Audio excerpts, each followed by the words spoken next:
Welcome, everybody. Time to grab your board, swim out into the waves, and see if you can catch the sales pipeline with Matt Hines from Hines Marketing. Hey, Matt. Hey, Paul. How are we doing? I'm doing good today here. It's actually the sun's shining. We're feeling better. Well, I'm glad the sun's shining somewhere. It's rainy here in Seattle. We've had about 2 inches of rain over the last couple of days, and that's after several inches of snow. Wow. It's weird. I mean, I was in Washington, D.C. literally yesterday for a conference, and I arrived on Tuesday afternoon, and it was 73 degrees in Washington, D.C. Wow. In early February. Crazy. Of course, now it's dumping snow throughout the entire East Coast. So if you are on the Eastern Seaboard listening live to Sales Pipeline Radio today, I hope you are working from home. Hopefully this is not going to be a repeat of 2 years ago when most of you worked from home for about 3 weeks. Yeah, I remember that. But crazy weather. But Paul, glad you're able to go outside again now that there's no longer water falling from the sky. It's finally back to normal here. It's sunny and nice in California. That's great. Well, thanks, everyone, for joining us today at Sales Pipeline Radio. Thanks, everyone, who's listening to us live on the Sales Lead Management Radio Network. You can hear us every Thursday at 2:30 Eastern, 11:30 Pacific. You can also join us anytime on demand through our podcast at Google Play, the iTunes Store, and every one of our episodes available on demand through the end of time at salespipelineradio.com. Through the end of time, they're going to be up there. End of time. I mean, I didn't give you a time frame. The end of time. Wow. Yeah, no, it could be for millenniums. It could be, I don't know. I mean, I'm not getting into that part of the conversation. But anyway, yes. Anything you want. I don't know how many episodes we're up to now. I think we're probably close to, we've got to be over 50. We've been doing this weekly now for about a year. But excited to have you joining us. If you've been with the show for a while, thanks for listening. If you're new to the show, hope you get something good out of this. We feature every week leaders in the sales and marketing world who have some element of the pipeline that they're managing or they're advising on. And today is no different. I'm very, very excited to have with us the author of the book Game Breaker. This is a book in a sales strategy book that I think is a little bit maybe run under the radar, where you hear a lot about books like the Challenger Sale and Spin Selling and other books that are fantastic, but really excited to have with us today the author of the book Game Changer, Ron Brock. Ron, thanks so much for being here with us. Good morning, Matt. Thanks for having me on. So, I do think that I read this book recently and was really, really impressed with what it included and highly recommend it for those that are in sales, that are coming up in sales, and that just generally want to make themselves a better salesperson. Talk a little bit about sort of your history in sales and what brought you to want to write this book. I began in corporate sales and went into sales management and marketing management. Found that I loved selling. So I went back into selling, became a commercial real estate broker, and did that for about 35 years, enjoying every minute of it, and training salespeople to become salesmen. And that culminated in my forming a company that, it followed a brokerage company that I owned, and then the company that I formed was a software development company for the commercial apartment industry, a company named Pierce Iceland. Pierce Iceland was subsequently sold to Yardi Enterprises, which deals in software for the commercial real estate industry. Since then, to avoid boredom and to stay with something that I love very much, selling, I wrote Game Breaker. Now, one of the things that I like about this book, you've been asked a number of times, do you need to, is sales, something you're born with? Is it something you can learn? And I think the perspective you take in this book is very much enough. I think I'm quoting you here when you say, you can take someone who's, untrained, otherwise, somewhat ordinary, so an average person who's starting in sales, and transform them into someone of, in your words, notable superiority. And so the idea that this book includes a number of best practices and sort of secrets, if you will, to do that, is that still an accurate representation? And I think, from your own bio, it seems that you sort of followed a similar path yourself. Yes. I began like every salesman did during my time period, reading a few books about selling, but having no knowledge whatsoever, and developing my own style. And what I discovered was it was fine, but it worked for me and not for other people that I was trying to turn into salesmen when I became a sales manager. And that involved me moving into developing a format that anyone could use rather than just the what you think of as the born salesman. So if you take someone who has very little charisma, they can be turned into a great salesman. And I use as an example Ben Feldman, who is almost the epitome of the individual you would say, no, he's not a salesman. Ben became the greatest salesman ever sold insurance through just plain hard work and determination. And that's true for just about anyone. You have to have the determination first. But if you have that and you're willing to listen, learning to sell is like learning a sport. You begin by throwing the ball and catching it. And in selling, you learn how to express yourself in a way that sounds interesting and meets the other person's qualifications. What are they looking for? Talking today on Sales Pipeline Radio with Ronald Brock, who is the author of the book Game Breaker, A Guide to Word-Class Selling. You can find it on Amazon.com. You can also check it out and learn more about Ron at GameBreakerBook.com. You talk in the book a little bit about some of the people that you read and some of the people that influence you. Who are some of the people, who are some of the authors that you listen to? I know you mentioned people like Dale Carnegie. You talk about Vincent Peale. And Norman Vincent Peale. Who are some of the other people that you've learned from that you recommend other people, either starting in sales or that are in the middle of their sales career, really sort of go back and learn from? So what are the fundamentals, so to speak? Well, almost anyone will tell you that books by Dale Carnegie, Og Mandino, people like that, Peter Principle, they will give you a piece of what you're looking for in selling, but they don't necessarily cover everything. But if you put enough of these together, one of the most important ones that probably you don't hear much about is by Roger Reed and David Merrill, and it has to do with personal styles. And I mentioned that in the book, driver, expressive, amiable, and analytical. And those 4 styles pretty much fit everyone to some degree. And, we see in psychology a lot of tests on telling you what you're like and what another person is like, but those 4 will tell you quickly what you're dealing with when you sell to someone, and you adapt your selling style to whatever their style is. That's a particularly good one. It's called Personal Styles and Effective Performance, and it's by Merrill and Reed. Now, I haven't read that entire book, but I think that the topic there is really interesting. Because I think in today's sales environment, I think there seems to be an increasing push towards uniformity and segmentation of roles. So you've got a lot of companies that are scaling their sales teams and have some people doing lead qualifications, some people doing the selling, some people doing the closing. And a lot of that comes from a sales playbook that is intending to sort of be a little bit of a one-size-fits-all in terms of how, quote-unquote, we do sales, a company does sales.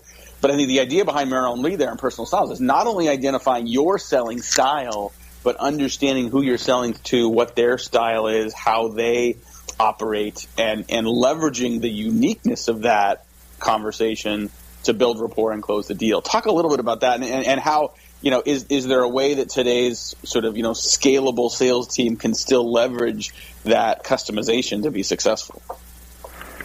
Well, it makes good sense what they're doing because it takes several years to become a salesman. Just like if you wanted to become a professional golfer, you're not going to just pick up a club and join the circuit. You're going to learn how to do it, and you're going to practice it, and you're going to do it over and over, and you're going to make a lot of mistakes.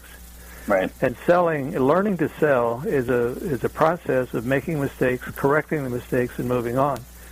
If you have these different levels that you're talking about, and yes, I've seen it too, what you're talking about is different levels of skills. One of the biggest problems that salesmen have is the fear of rejection. And that guy that's going to close the end result that you're talking about, has overcome that fear. He's going to go into close and expect that he's doing you a favor as opposed to imposing something on you. The others, maybe with less experience, they can eventually get there, or maybe they won't. Some people cannot get over fear of the word no. Well, and I think it's every salesperson faces no on a regular basis. It's how well you push through that without being belligerent, but look after the prospect's interests. How much do you see his sales evolved recently with, whether it's the predictable revenue model of segmenting roles, whether it's the challenger model of really addressing, the complexity of the buying environment is, on one hand, I think there's a lot of great new intelligence and understanding of how sales operates in an increasingly complex world. But on the other hand, we're still people selling to people. And I think some of the fundamentals of selling from Dale Carnegie, from Zig Ziglar can sometimes get lost. Are there any best practices or advice you'd give people to sort of balance those two approaches, sort of the traditional with sort of the new? Well, those particular publications dealt heavily with how to develop yourself to be the kind of person that people want to deal with. It's referred to as the halo effect. If you're a particularly attractive person, in some way that means you're also honest and forthright, so somebody you should deal with. Moving beyond that is, say, what attracted someone to you to want you to sell to them. And the biggest factor really is trust and confidence in what that person has to say. And that can come from having a great take-over-the-room personality, or it could become nothing more than a very trustworthy, workmanlike approach to selling. The key, though, to selling is someone who can sit, listen to what the other person wants, what's their specific need, and then direct everything to the need. And then in the end, not be afraid to close, and close with... there's a variety of books that tell you there's 39 ways to close and all those types of, manipulative selling. Mm-hmm. Really, the key is to get with the other person, to get on their wavelength and vibrate with it. And that's tough for people because they're busy thinking about what they're going to say rather than listening to what that other person is telling them. We're joined today on Sales Pipeline Radio by Ronald Brock, the author of Game Breaker, A Guide to World-Class Selling. We got to take a quick break, pay some bills. We'll be back in a couple minutes. More with Ron. We're going to talk about some of the other things he's seeing in the sales world. I love getting his fresh perspective based on years of selling and seeing what's happening today. We got a lot more questions. A lot more questions with Ronald Brock more on the Sales Pipeline. We'll be right back. Sales Pipeline Radio.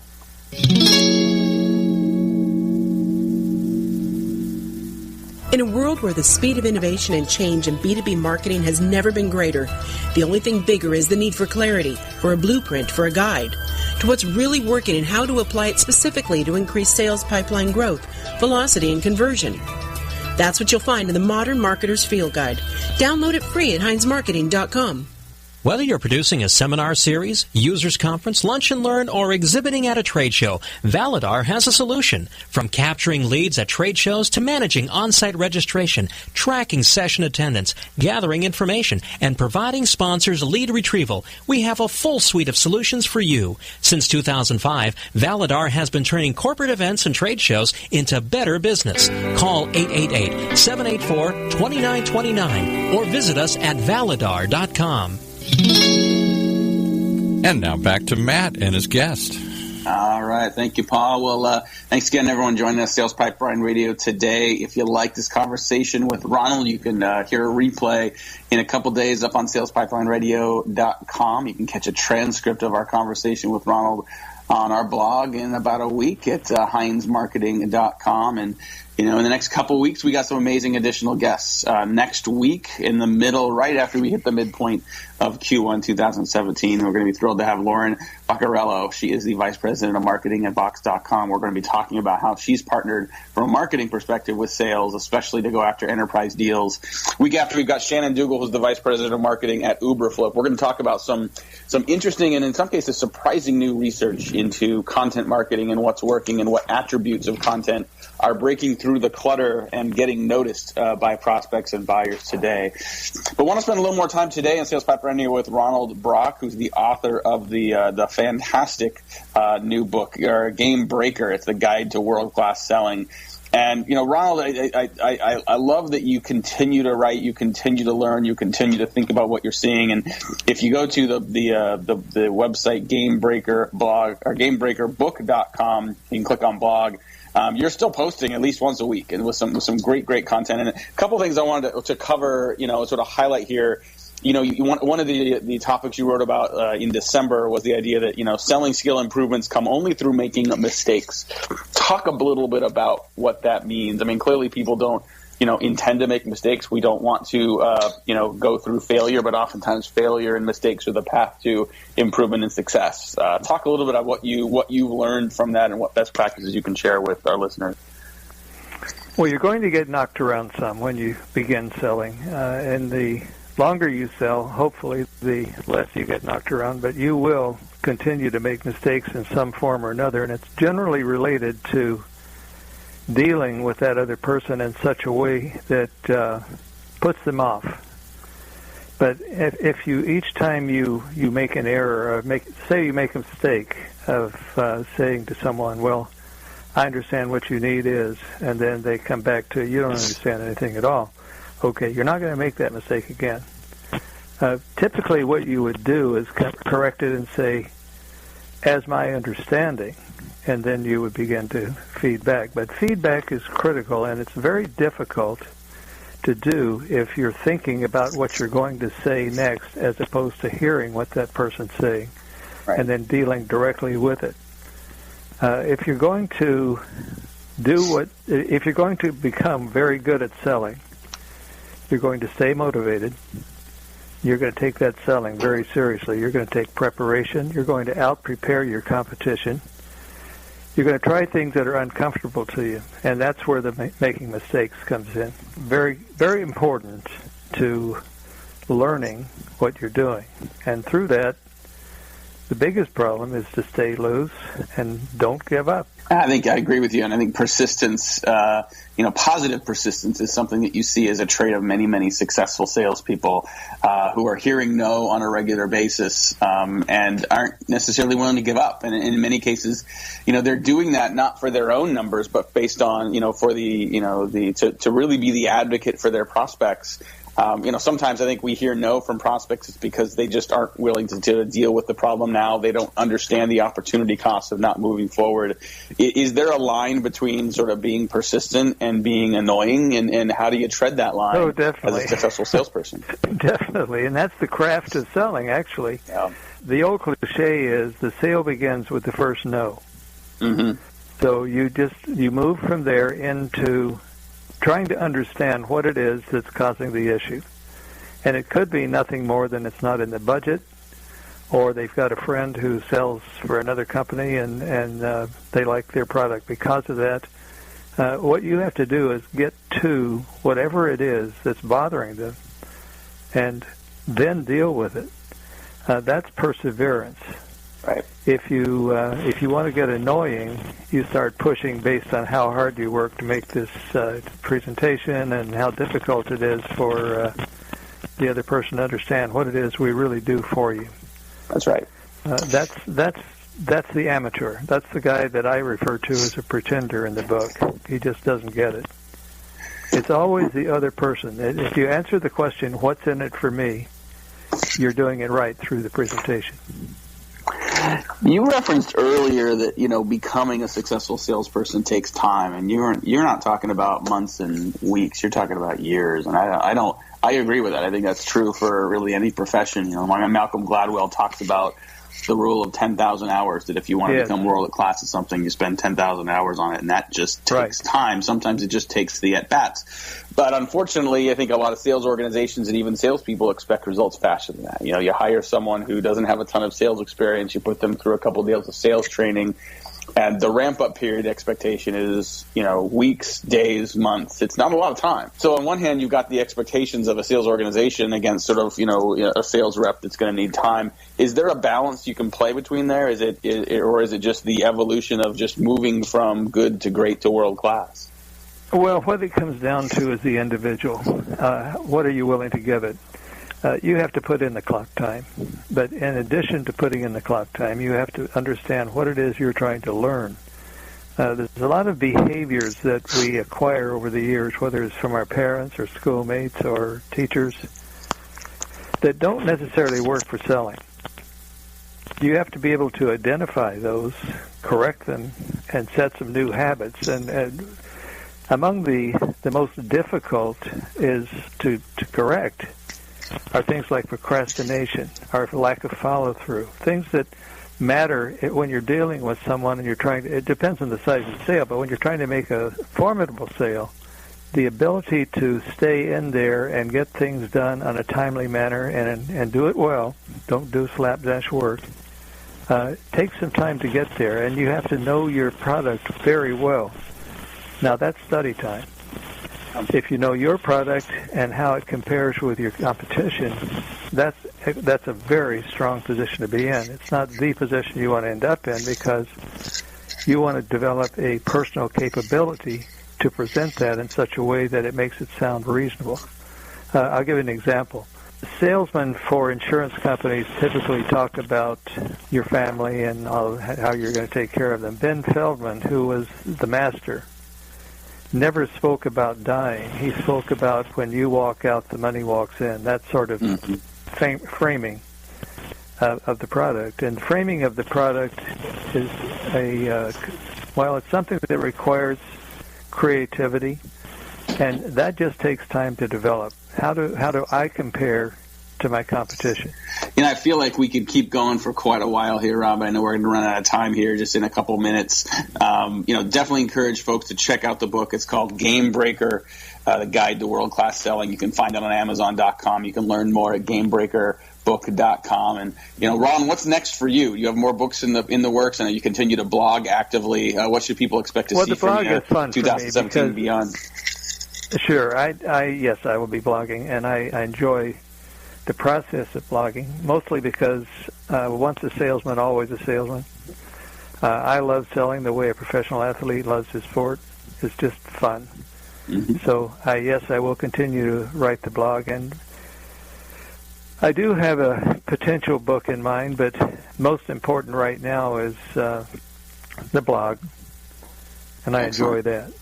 Excellent. Well, highly encourage folks to check it out. You can find it at GameBreakerBook.com. You can subscribe to Ron's newsletter. You can also get a copy of the book at GameBreaker directly on the site as well. I want to thank our guest, Ron Brock, today for joining Sales Pipeline Radio. If you want to hear Ron again, you can join him and listen to a repeat of this podcast on our podcast at the Google Play and iTunes store. You'll also be able to get a transcript of this conversation on the Heinz Marketing blog at HEINZmarketing.com. And make sure you join us next week and every week, 11:30 Pacific, 2:30 Eastern, right here live on the Sales Lead Management Network. Until then, for our fine producer, Paul, and for Ron, for the entire network, thanks for joining us. This is Matt Heinz. This has been Sales Pipeline Radio. You've been riding the surf with Matt Heinz and Heinz Marketing as we surf the sales pipeline here on the Funnel Radio channel.